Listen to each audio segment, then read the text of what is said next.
people, here I try to give the a good example of how does an exercise of improvisation look like, and if you are used to my channel, this is not only an exercise for improvisation, but this is the very core of the musical education, on my perspective.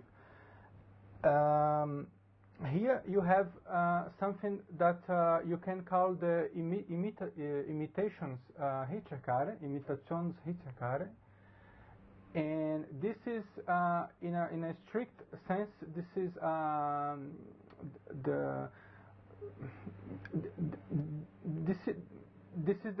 the musical genre before the fugue. If you see the fugue as a musical genre, do you understand? But if you understand the fugue as a technique, this is the first example of what is a fugue. Okay. I try to keep things simple, but even though I got not so simple as I wanted, because I used some sequences, okay, and some other elements, like okay, it's better to not talk about, otherwise I will really go beyond the purpose. That's just to show what is more simple here. So the subject of this fugue or ricercare is very simple. The simple that I could imagine. Okay, and this is to show to you what is possible to do with a motif that has, so to say, maybe you find not so amazing as something like this. Okay, but the idea here is a very simple and short motif that was called soggetto, if you are speaking about the ricercare. And this motif you will imitate through all the voices that you have in your piece. Here, what I suggest to you is to practice the three-part counterpoint. I mean, if you are already at this level, that you begin to practice this, because otherwise the first exercise, of course, is that you master the true part thing. But after you got good with the true part,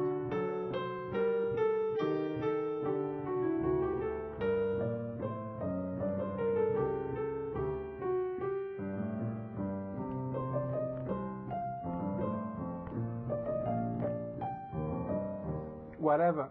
If you got somehow good with the true part, then you start the three part exercise, and of course for this you need a teacher and a lot of other stuff. Okay, just to see when are you ready, or. But if you don't have teacher or whatever, just try everything. Just do everything. Just I don't know. Stay at home practicing. Okay. The idea then is the very simple motif, and you will imitate this, and you will focus on the triads. But these triads, they are on the main functions, okay, of the harmony. So here I began with D minor. And of course, the first imitations, I have to consolidate this idea of D minor.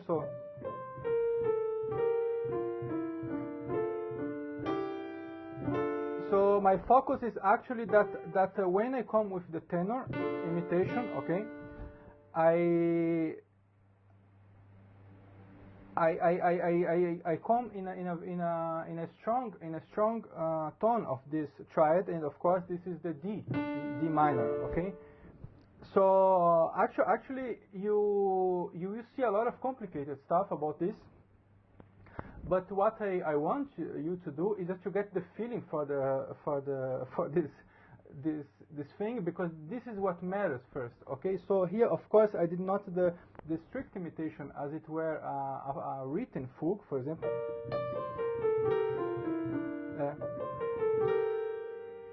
Because this begins like a little bit weak.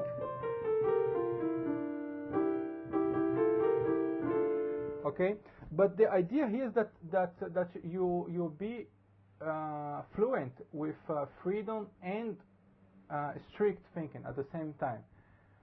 So there is actually no one asking you to do the imitation so precise right at the go, because here the first purpose of this exercise is that you get the feeling of the voice moving and expressing themselves through these imitations, and what is the meaning of this imitation? The didactic meaning is that if you have the same motif in different voice, you will educate your ear to perceive the different voice and what they are doing simultaneously. Okay, so let's see.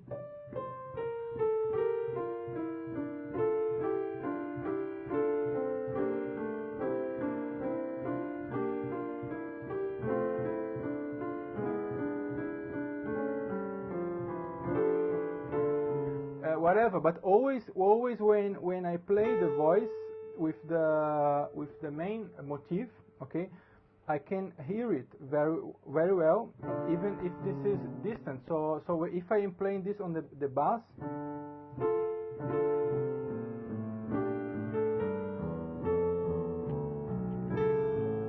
so I have a sense of expression in what I am doing in the bass. This is the main thing first, okay.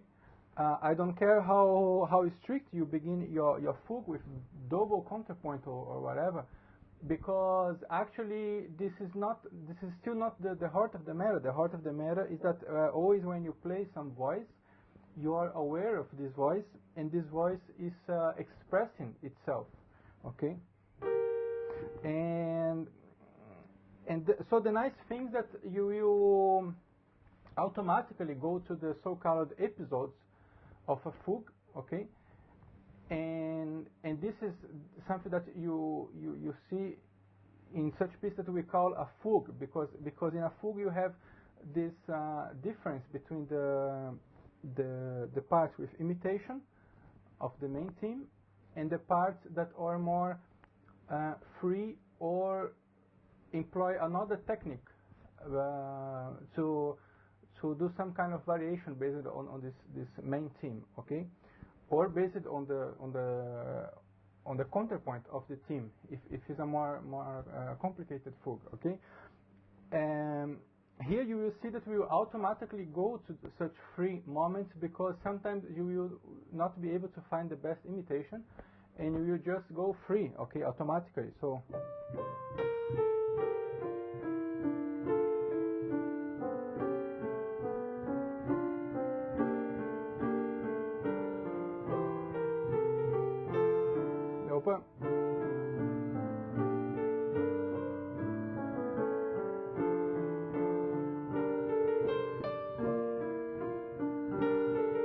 Whatever, okay, and you will go free anyway, and then it begins to get vague, and you will do some cadence, and you will come back to this. So this will be a process that just gets better, okay, and the more you stay on this, so the better it gets. So here, if I am speaking and it comes to improvisations, it's just bad.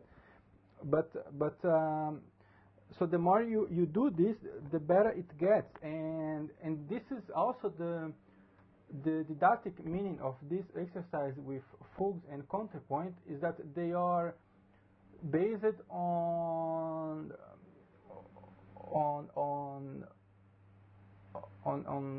systematic repetition and permutation, okay. They alternate the things. So like you have, it's like a breath. Do you understand? You go on and off and on and off, and you theoretically you don't need to stop. so you can use this to your advantage. Okay, this is also so-called cyclic form. This means you can use this cycle nature to your adventure. You also don't need to modulate so much in the first exercise, but just stay so long as you can.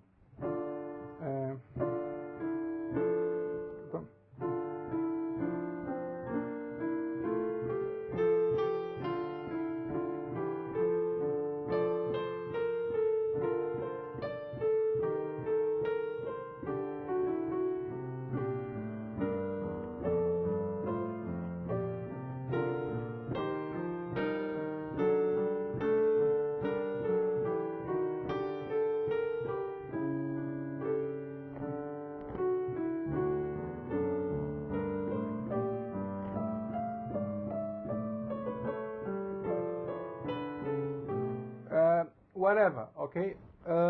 This is actually completely wrong, but I am just trying to give the feeling that you can stay so much as you can in your repetition, and in such a way that you begin to focus on very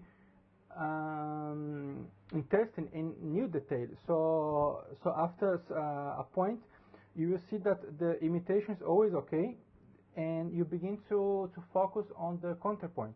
Okay, so what I mean that you begin to hear better what are you doing in the counterpoint, because this is the hardest part in the improvisation. Okay, is that you have a double counterpoint or something like this, and that's why technically we can discuss if we call this a permutations fugue, because the permutation fugue in the most academic definition needs a double counterpoint, and the permutation is on and on between the counterpoint and the main motif. Okay, but you can also call this a permutations fugue or durchimittiertes Retraction, in the sense that you have just the imitation as the main focus of your counterpoint piece. Okay, the whole piece is really just this alternation of imitations. Okay, and they do not get complicated over time, or they do not get to other level. For example, in the Retraction, in a more strict definition, you would have to do you need three parts. For example, one part with this soggetto, the next part with a variation of this soggetto, and the third part maybe a counterpoint with the two motifs or things like this. Okay, so you have a more sophisticated way to consider the whole structure of the counterpoint work. But here we are at the level of the improvisation. Okay, so here I call this exercise an exercise of permutation fugue, in this sense that you just permutate and alternate the basic idea, and in your head you just have this on and off. Okay, I am imitating, I am not imitating. Okay, and this is enough for you to get a feeling of going forward and improving. Okay,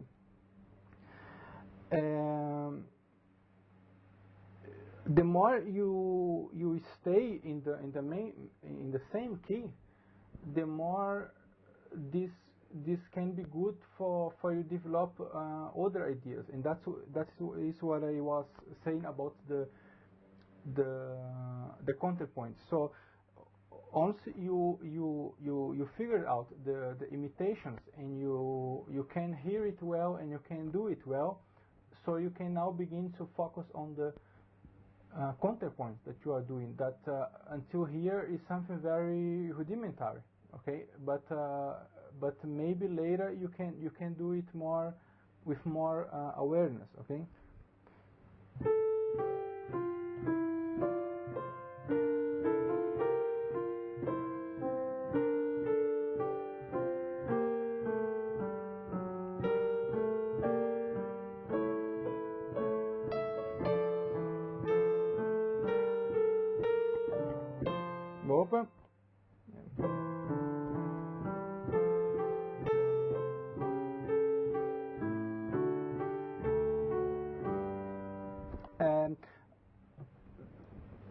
I will publish this anyway, but my exercise when I am talking in English, they are still not the best. But you understand what I mean. So you have the imitations, and now you begin to focus on the counterpoint and sing the counterpoint, okay?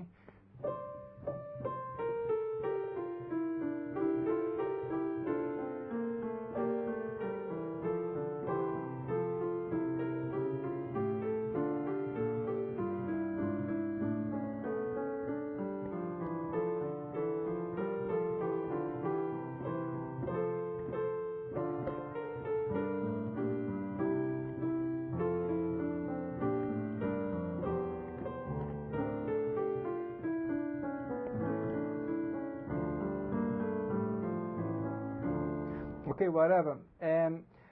So you can start to add some new element to this.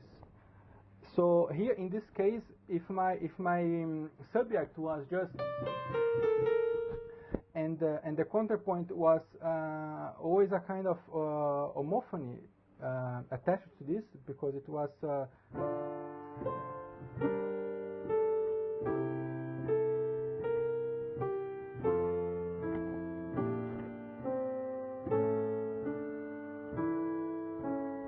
open. Okay, whatever. The counterpoint was still very based on the harmonization. Okay, even from beginning.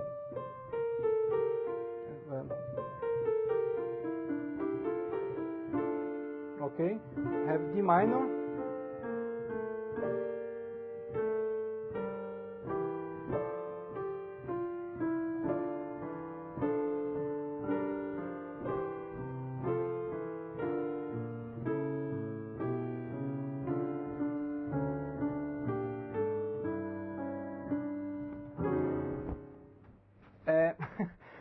The chords, they are still a very important structural element. So in this sense, it goes very in direction of Baroque fugue. But after you have this, you can focus and add some elements that begins to highlight more the counterpoint. And this is what I did with the repetition.